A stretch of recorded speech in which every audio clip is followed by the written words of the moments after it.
It super sucks getting in an argument with someone that you love. It can be very triggering, and afterwards, it's not always easy to come back together again. So I'm going to share with you a way that you can do that after you've had a fight.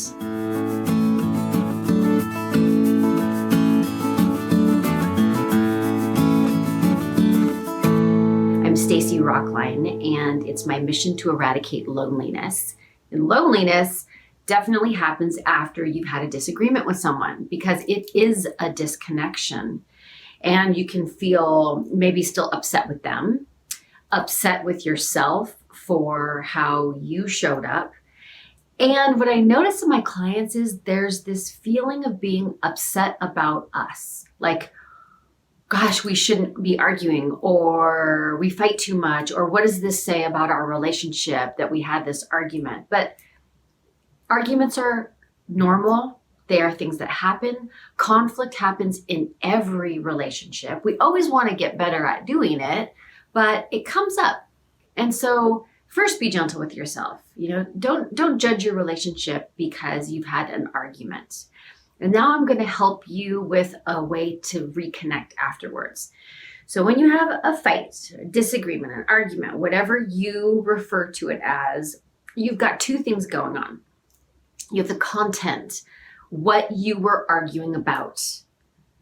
Something happened or someone got triggered. And sometimes it's one of those, just a one-time thing. Right? That person did something, it hurt your feelings, you had a little disagreement about it.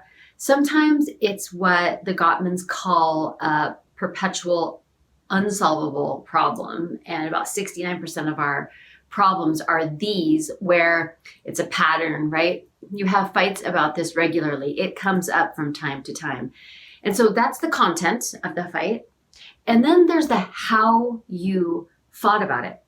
How did the argument go? Like, how did you communicate within that argument? So that is what we're going to focus on for how to reconnect after something like this happens. You're going to come back and do an argument review. Now, it's really important that you realize that this is not a revisit of the content, okay? You're not rehashing.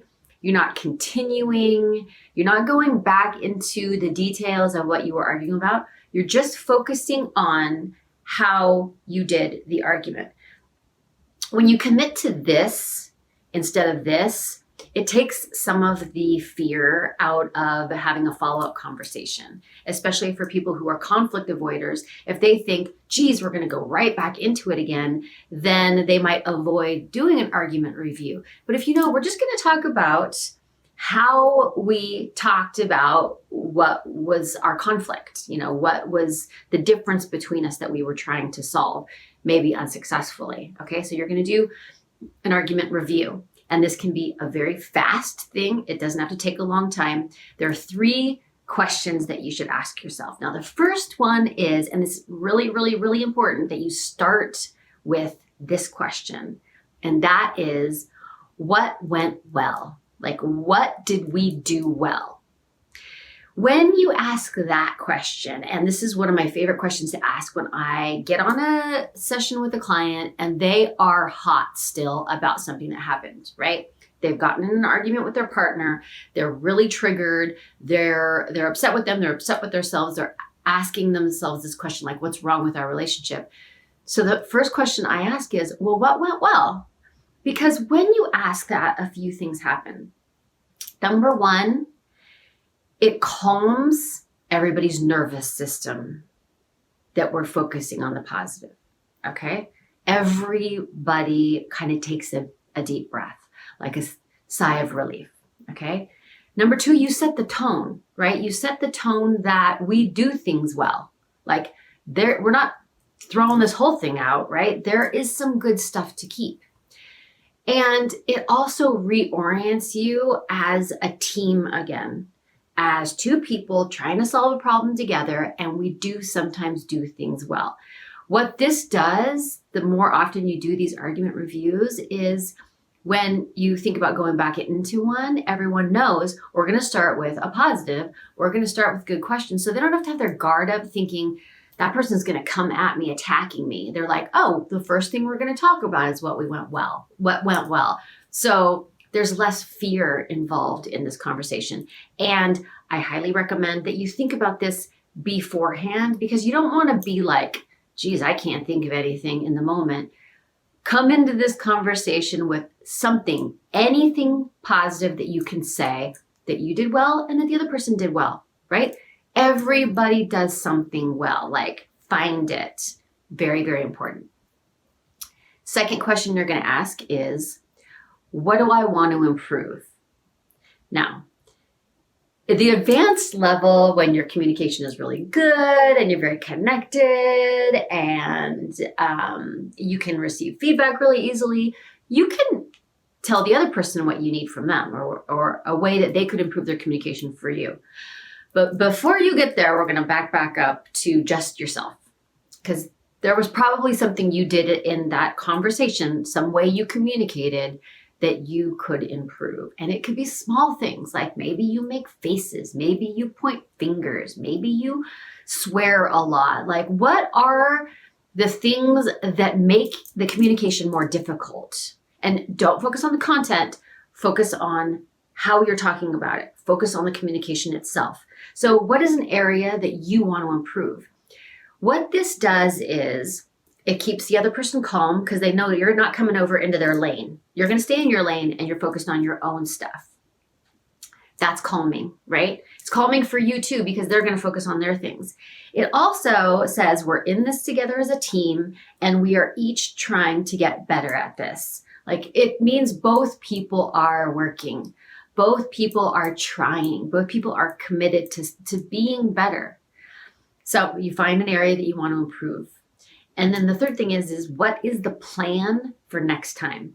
Because we do things over and over. And the beauty of the argument review is to look at hurtful patterns of communication and to reinforce the stuff that works. So by saying, this is what went well, and when you see that we both appreciate that in the other person, we appreciate it in ourselves, you're going to keep doing those things, right? It reinforces all that good stuff. When you get down to what do we want to improve, you're looking at patterns. And that's the stuff that you should focus on first. What is a small thing that you could change that would make a big difference in how you communicate, right? Find something to work on. And then you come up with a plan, because when you're in an argument, it's an emotional moment. Sure, lots of people are able to also access their rational minds, but sometimes it's kind of like the brain doesn't show up, just the heart does. And so it's a highly emotional experience. And if your brain doesn't show up or your rational mind doesn't turn on, if you've already created a plan before, you know what you're going to do. This is when you can come up with, like a boundary you're going to follow for yourself. Like, maybe it really triggers the other person when you swear during an argument. So you can create a boundary for yourself that's like, I am not going to use a bad word, not going to curse next time we have a heated discussion, and next time we're in a fight, right? Maybe it's that you tend to storm off, right? I can be a door slammer. Like, what is a little bad habit that you have that you can improve, that you can work on? And you come up with a plan in this argument review so that you can engage it next time and you don't have to try to figure it out when you're in the moment. It's not as easy then. So let's just do a really quick review of the argument review. You start with, first, do it. Just do it. Do it over and over and over every time you have a disagreement, so that it just becomes a part of your process that you do, because you're committed to always getting better at your communication. So I encourage you to do it. First question, what went well? Think about it before you start the conversation and make sure you bring something. You don't want to come to this and say, we didn't do anything well. Something went right. Number two, what is an area you want to improve? Look for patterns. Look for something small you can commit to, or something that you do that's really damaging. That's another good area to work. Something that you know is negatively impacting your ability to communicate with each other, have a conversation, keep it in a disagreement, keep it from turning into a fight. Remember, this is a communication thing you want to work on. And then the third question is, what's the plan? Like, what are you going to do? Instead of that, like, how are you going to keep yourself from doing something? Like, come up with an idea. An example, and I've given this one before, is I'm a hand talker. And that used to be a lot of finger pointing when I was in an argument, right?